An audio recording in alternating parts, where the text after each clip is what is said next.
नमस्कार। आज हम एक बहुत ही सुंदर प्रसंग पर बात करने वाले हैं। जी। ये जानकारी शिव 103.mp3 ऑडियो स्रोत पर आधारित है जी। और विषय है भगवान शिव का विवाह के लिए हिमालय के घर आना। हाँ, ये बहुत ही दिलचस्प वाक्य है। हम कोशिश करेंगे कि इस स्रोत में जो शिव और पार्वती जी के स्वरूप का वर्णन है, उनकी दिव्यता और जो वहाँ माहौल था, खासकर मैना जी की प्रतिक्रिया, उसे समझें। बिल्कुल, क्योंकि इसमें ना शिव जी का वो योगी या रौद्र रूप नहीं है। यहाँ वो एक दूल्हे के रूप में है और वो भी अत्यंत मनमोहक। हाँ, वही तो स्रोत बताता है कि शिव जी अपने गणों और देवताओं के साथ बड़े प्रसन्न मन से हिमालय के द्वार पर आए जी। और उनकी सास मैना जी आरती की थाली लेकर स्वागत के लिए आगे बढ़ी।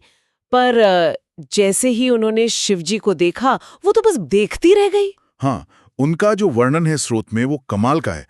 कहते हैं कि चंपा के फूल जैसी उनकी आभा थी। एक मुख, 3 नेत्र और चेहरे पर एक मंद सी मुस्कान। अच्छा, दूल्हे राजा वाले भव्य रूप में थे। ऐसा रूप जिसकी शायद मैना जी ने कल्पना भी नहीं की होगी, है ना? बिल्कुल। शायद उन्होंने जो सुना था पार्वती से, या जो उनकी अपनी छवि थी शिव जी की, ये रूप उससे कहीं ज्यादा सुंदर था। स्रोत में उनके कपड़ों के बारे में भी लिखा है।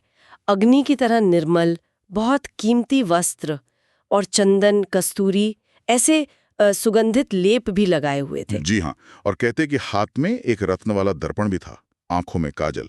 अरे वाह! मतलब सुंदरता ऐसी कि करोड़ों चंद्रमा और करोड़ों कामदेव भी फीके पड़ जाएं।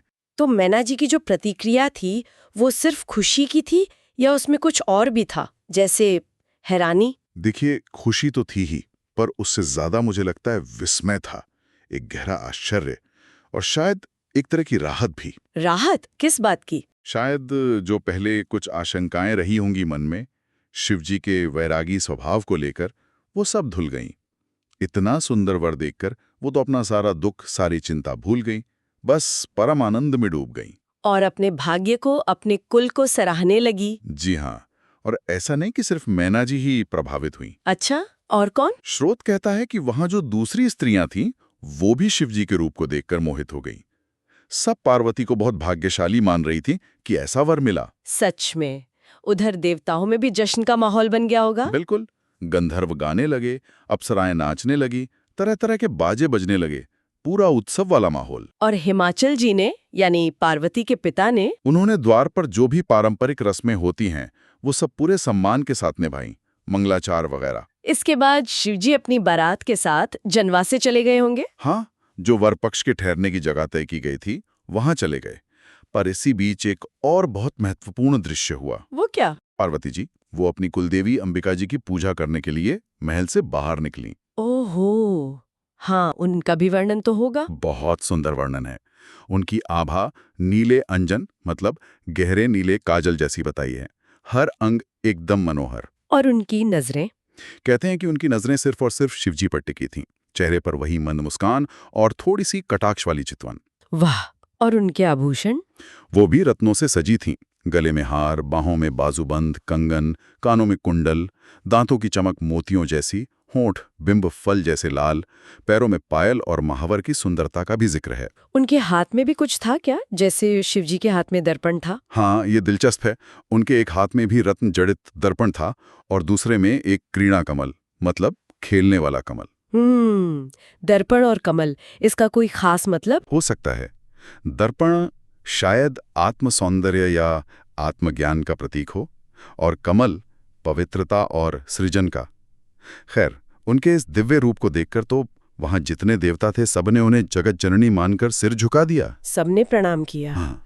और शिवजी, उनकी क्या प्रतिक्रिया थी पार्वती जी को देखकर? स्रोत कहता है कि शिवजी ने उन्हें कनखियों से देखा, ओह, और जैसे ही देखा, हाँ, क्या हुआ? उन्हें पार्वती में सती की छवि दिखाई दी। ओहो, सती के? जी, और बस वो क्षण उनके लिए बहुत भावुक कर देने वाला था। कहते हैं वो अपनी सारी विरह की पीड़ा जो इतने समय से थी, वो भूल गए। पूरी तरह मोहित हो गए होंगे। बिल्कुल, सब कुछ भूल गए, एकदम पार्वती के रूप में खो गए, रोमांचित हो उठे और बस खुशी से, हर्ष से उन्हें देखते ही रहे। ये तो बहुत ही गहरा भावनात्मक मोड़ है, मतलब शिवजी का अपने शाश्वत प्रेम को पार्वती में फिर से पाना और उस विरह का अंत महसूस करना। सही कहा आपने।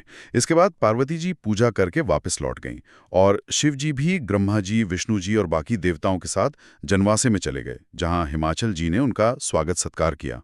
तो कुल मिलाकर इस विवरण में हमने शिव और पार्वती जी के उस खास मौके के लिए जो खास रूप वर्णित है उनको देखा, वो उत्सव का माहौल महसूस किया और सबसे अहम उनके बीच का जो गहरा भावनात्मक रिश्ता है उसे समझा, खासकर शिवजी का पार्वती में सती को देखना। हाँ, वो सबसे मार्मिक क्षण है। बिल्कुल। और ये हमें सोचने पर मजबूर करता है कि ईश्वर के स्वरूपों की कल्पना कितनी अलग-अलग हो सकती है ना? भक्त की भावना और प्रसंग के हिसाब से यहाँ शिव वैरागी नहीं बल्कि परम सुंदर दूल्हा हैं। सही बात है। और ये भी कि कैसे दिव्य प्रेम में भी वो मानवीय भावनाएं जैसे विरह, मिलना, मोह, आनंद सब कुछ समाया हुआ है। ये वाकई विचार करने वाली बात है।